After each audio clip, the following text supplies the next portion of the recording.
Hi, I'm Annie. Today I'm going to talk about the play last child. I can really only talk about myself.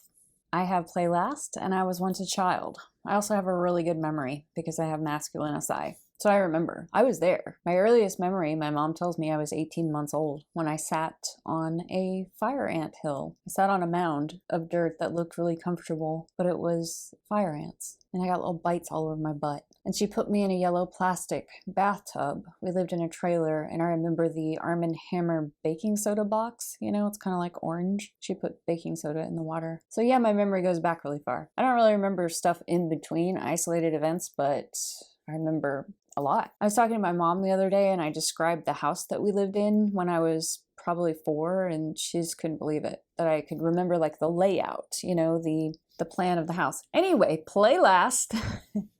I got off topic.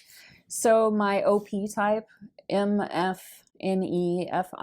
consume, sleep, blast, play. Play last is kind of weird anyway. And I was just thinking about like, what does that look like in a child? I wish that I could hang out with other play last children and just see what that looks like.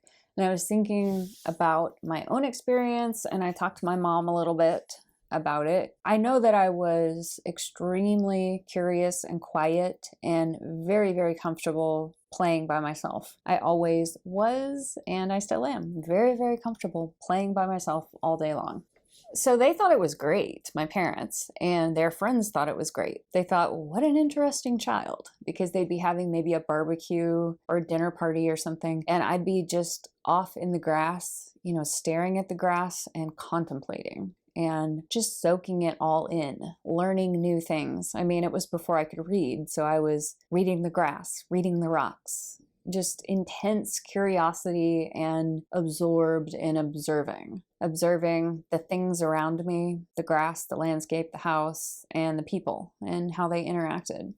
And perfectly comfortable being alone. There were other things about me as a child that aren't really related to play last, like extreme neuroticism. You know, when I take like the big five-factor ocean test, my neuroticism is like 97%. It's really high, and I believe that. I'm neurotic, yeah.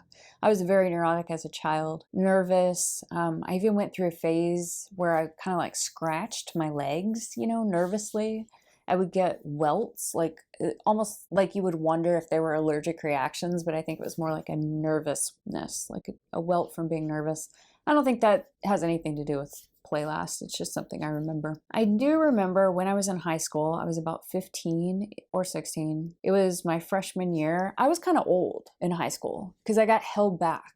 I think like in the 5th grade, I went back to the 4th grade because I wasn't good at math, even though I was like basically good at everything else. So it was kind of weird. Like, why didn't they just tutor me in math instead of sending me back a year? Because I still suck at math and I'm really good at a lot of other things.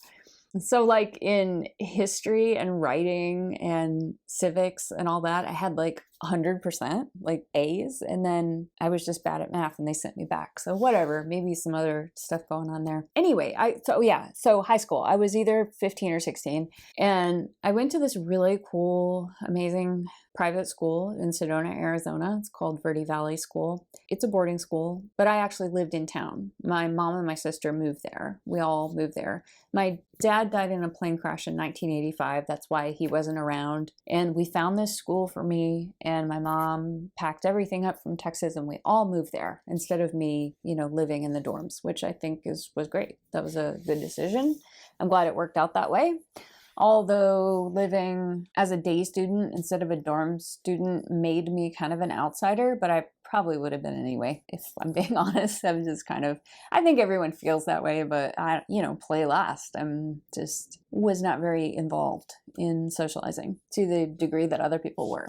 What I think is interesting is that even if you're play last, that's a developmental age where socializing is important to you to some degree, I would think, even if you're play last. But I remember during the summer after my freshman year, all the students went home, the boarding students, and the day students still lived in town, and there weren't very many of us. And I was so excited about the summer because I just wanted to spend the whole time just creating. I wanted to make art all summer. I don't even remember what I was into then what medium of art. Maybe it was painting, playing guitar. I was so looking forward to all that time. It didn't bother me one bit that there weren't a lot of friends around town to hang out with. That was like the furthest thing from my mind. Well, there was another girl, a day student, similar to my age, maybe a little older, who lived in town, and she called. My mom answered the phone, and my mom took a message and told me she called, and she just wanted to hang out, you know? And that makes perfect sense from her perspective. Of course, she wanted to hang out with another girl to pass the time during the long summer until school started back up again in the fall. Perfect sense. And I just really, really didn't want to do it. And my thought was that if I socialize with her, that's going to take away from the time that I have to be completely alone.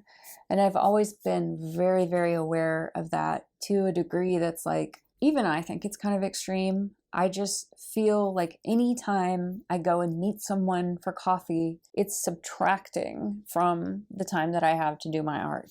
Yeah, I really, I'm trying to work on that sometimes, especially when it comes to my family, because I like to hang out with them. But like, we're going to have family dinner. I'm thinking like, oh, we're going to go over there. They always eat really early, like, 5 o'clock, 5:30, and it's going to take away from my day and the time that I would be spending doing art. So that's what I was thinking. That's why I really didn't want to hang out with this girl. But then there was this other thought that isn't related to play last. It was kind of a petty thought. This girl was kind of a social pariah. Like, people didn't like her. They kind of turned on her because she had some pretty major decider issues, and people didn't like her because of that. And they sort of had turned their back on her. Like, she's just like a nightmare to deal with. I hadn't had any of these issues with her. And so me, double deciding, I thought, well, she's probably okay. Sometimes people don't like other people, but I'm sure she's fine. She's probably pretty nice.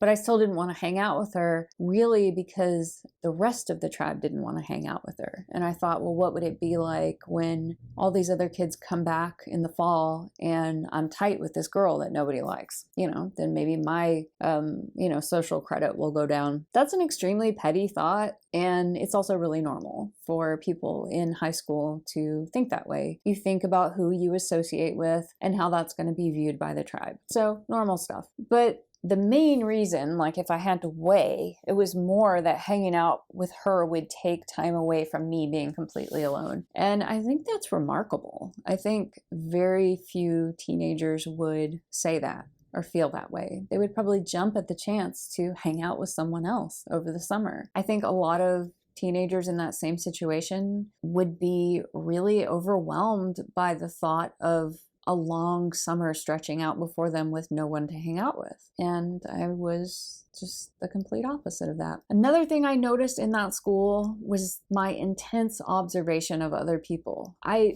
very, very much cared about all of these people, all of these personalities, the popular ones and the less popular ones. Clickiness was not a huge thing in that school. We were really all, a big family, and people didn't exclude others a lot. Like I was mentioning, they sort of excluded this other girl, but she really was, acting like a little nightmare. And I think that's why they did it. There are consequences, but in general, they didn't just freeze people out. So there's just one more thing that I want to add. That girl who was a nightmare way back then, I saw her at a reunion and she's lovely. People change. I'm a double decider, so I never really held it against her, and she never personally offended me. But I overheard her at reunion just talking to other people about it. We were all sitting in a circle and she was saying wow, I was such a mess back then. I was such a nightmare. I was such a pain in the ass. And that's how it goes. We were all stupid back then. People evolve. That is what is so amazing about being a people. Pretty open, pretty accepting of all people. But then, of course, certain groups gravitate. They're just really tight, tight like family, like living in close quarters together, a bunch of teenagers all piling on one bed, like 10 teenagers piling on a bed and watching movies at night, really, really close. And I was never a part of that. But I stood back and I observed them and I really cared about them and I noticed everything, just extremely perceptive. And I cared, like so-and-so seems like they're having a hard week, and I would notice it and I would care. And I think in my mind, I thought that I wanted to be closer to them. I mean, I would have sworn I want to be closer to them. Why do I feel like such an outsider? The truth is, I was accepted. And the truth is, I said that's what I wanted, but I really didn't, because I would also subtly push people away. And because of the miracle of MySpace and Facebook, I'm connected with all these people again, and we are tighter than we ever were back in high school. I never thought I would see these people again. And what so many of them have said to me, now that we're all adults, they said, "You were so mysterious. I was so drawn to you. I was so intrigued by you, but you just didn't want to hang out." And I think that's true. I think I would have sworn up and down that I wanted to connect. And I think it has to do with the developmental age, that that's what you're supposed to want to do. You need to learn those lessons at that age. You need to socialize. And part of me kind of wanted it, but another really big play last part of me did not want it. There's just a big wall right there.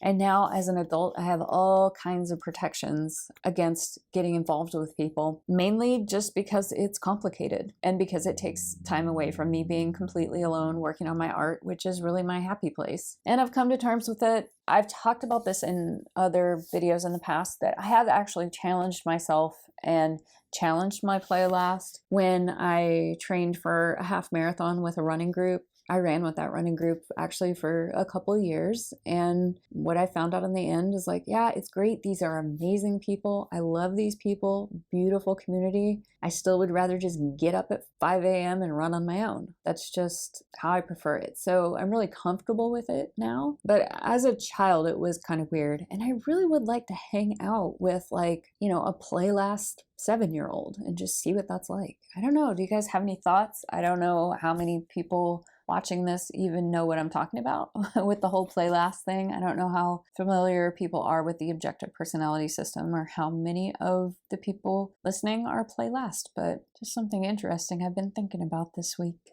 Hope everyone's doing really well. I'm going to give you another very abrupt and ungraceful ending because I don't know how to end videos. I should probably take a seminar on that or something. 4 o'clock.